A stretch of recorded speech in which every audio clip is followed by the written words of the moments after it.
Ya udah, daripada nggak sedekah sama sekali, meskipun saya punya pamrih seperti itu, yang penting saya sedekah. Kan ada orang-orang yang semacam Intinya itu. begini, dalam taraf tertentu, apapun yang kita lakukan itu seharusnya tanpa motif. Karena tujuannya berlatih sumeleh atau suwung, kan begitu. Kalau kamu sudah mengisi motif dan intensi dan atensi berlebihan, ini akan menjadi karma.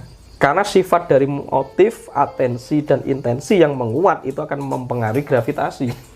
Akhirnya terkena pantulan kamu dari alam. Makanya aku sering bilang, Mas, aku ngewe pengemis gitu. Ketika tak kasih pengemis, kemudian apa yang ku kasih ke pengemis, entah itu uang atau apa, itu digunakan untuk kejahatan atau gitu kan, atau tinggu ini, aku kena dosanya enggak?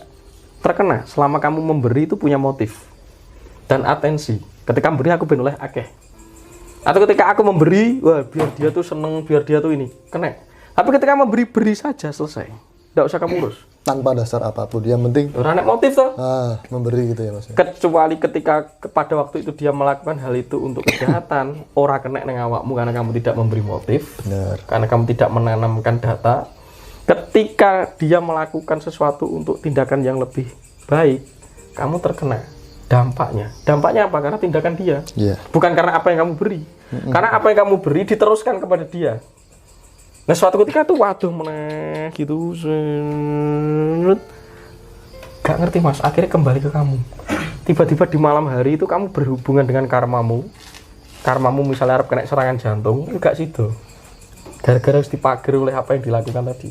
Tolak bala Tolak berarti ya. bala. Oke, Makanya oke, sedekah itu menjauhkan dari tolak bala. Oh. Nah, itu contohnya begitu. Tapi nek semakin kamu ngarep-ngarep, semakin bermasalah. Benar. Contoh akhirnya kan kamu mengharap diberi toh. Landilalah, no ketika kamu berharap diberi, cet balik neng kowe. Walaupun si anak ini menggunakan itu untuk kebaikan. Cet akhirnya kena wong siji toh. Wong siji iki sik dienggo kebaikan, tapi sing liyane kebaikannya menjadi ego. Kumpulan dari ego kembali kepada subatomik tadi. Cet balik neng kowe. Kowe diwehi barang, tapi malah dadekne kowe kuciwa. Nah, ini Mas, kebetulan nih. Ini kayaknya perlu saya tanyakan nih. Ini kayaknya sudah menjadi budaya atau menjadi kultur masyarakat kita ya kan. Saya ketika mohon maaf di masjid ya, sebelum kegiatan peribadatan dilakukan, itu biasanya ada orang atau dermawan yang memberikan sumbangan, tapi diumumkan di toa. Haji A memberikan uang senilai sekian, minta didoakan semoga A, B, dan C. Haji B memberikan uang senilai sekian. Nah itu kok kayaknya menjadi habit atau kultur yang gimana ya? Nah itu efeknya itu seperti apa, atau negatif positifnya itu seperti apa Mas? Kalau itu hanya sewajarnya itu, ya orang masalah kan itu. Tapi karena tadi kamu bilang sudah menjadi habit, itu menjadi masalah. Berarti ada masalah kekurangan kebutuhan. Jadi ada ketakutan tidak diakui. Nah, ketakutan tidak diakui itu adalah representasi bahwa manusia itu sebenarnya takut tiada. Padahal memang kita tuh tiada Mas. Yang ada itu Allah Subhanahu wa taala jari ini. Semakin kamu mengada-adakan dirimu semakin berdosa. Dosa level pertama itu. Secara halus. Akhirnya semakin ya ora apa-apa, akhirnya dia mesti kena masalah dewe. Ya mbuh piye masalahnya ketika karena apa-apa memberi duduhne DE. Jadi dia akan berhadapan dengan konsekuensi berikutnya. Ganti dijalui, diutangi tanggane. Ya kan dosa kuwi. Kan itu hasil dosa. Aduh, gara-gara aku mamerkin duit-duit, aku mamerin sedekah, akhirnya bendino dijalui sumbangan, bendino diutangi duit. Akhirnya ngundang pengusutan. Akhirnya gue bingung. Mati ya aku piye. Engko nek aku ngomong ranti duit iki rasa bersalah ngapusi, tapi nek ada dampak kamu selalu memamerkan. Berarti ada konsekuensinya ya, ria. Tapi secara hukum alam semisal. Ya kuwi hukum alam itu. Itu kan hukum alam walaupun halus. Itu bukan Lah saiki nek ditekan wong sing gene ngutang ngene gek ruwet atau nyaur kowe kena hukuman ndak kira-kira sanksi begitu? sosial. Ya itu hukuman. Oke. Kalau kamu memandang itu hukuman, tapi kalau kamu memandang itu adalah teguran, ya alhamdulillah. Benar. Oh ternyata aku ini terlalu ria. Oh tujuan sedekah itu melepaskan dan semakin melenyapkan ego. Kok malah tak tunjukkan, kan seharusnya gitu. Harusnya kan sirih. Iya, seharusnya begitu. Iya. Kan berlatih fakir. Fakir itu bukan berarti memelaratkan kita secara tubuh, tapi berlatih untuk fakir itu melepaskan segala ikatan mental, kemelekatan yang keliru terhadap benda.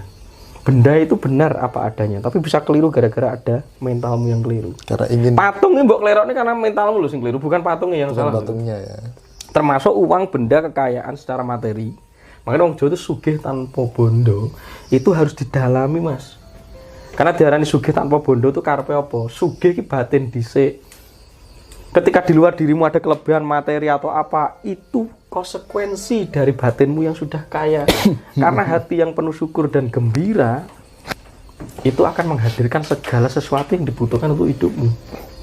Tapi nek kowe ning jero ki wis sugih kok ning bondo dulu, bondone teko ning andingmu, kamu tidak bisa melihat yang disebut kaya. Justru kamu tersesat oleh materi yang ada di sekeliling. Nah, tegese ngono kuwi. Tapi bukan materi di sekeliling kita itu bermasalah. Oke. Berarti first kita itu harus kaya hati ya. Iya dong. Akhirnya kok nek wis sugih, duwe jabatan, duwe apa, duwe materi, karena mentalnya sik miskin, ya kurang korupsi. Benar Mas. Ngakali bature. Bisnis apus-apus. Kan kurang tau sebenarnya. Iya.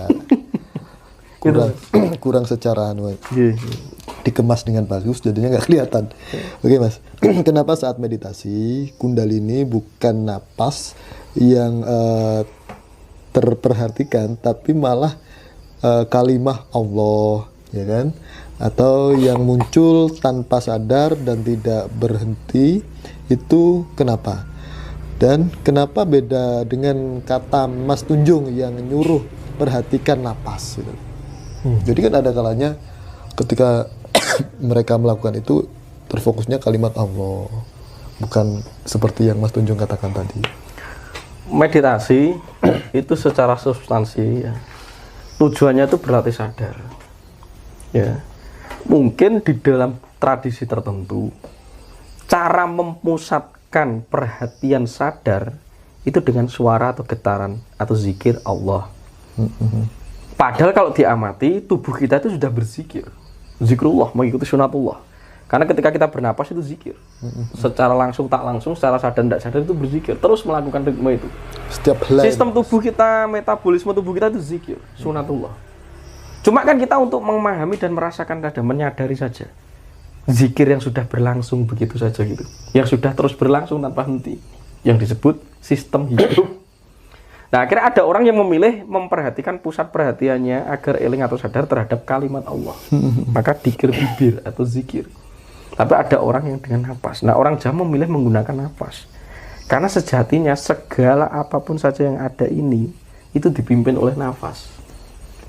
Maka itulah saripati urip, cedak tanpa senggolan, adoh tanpa wangenan. Maka diperhatikan di situ saja sudah cukup.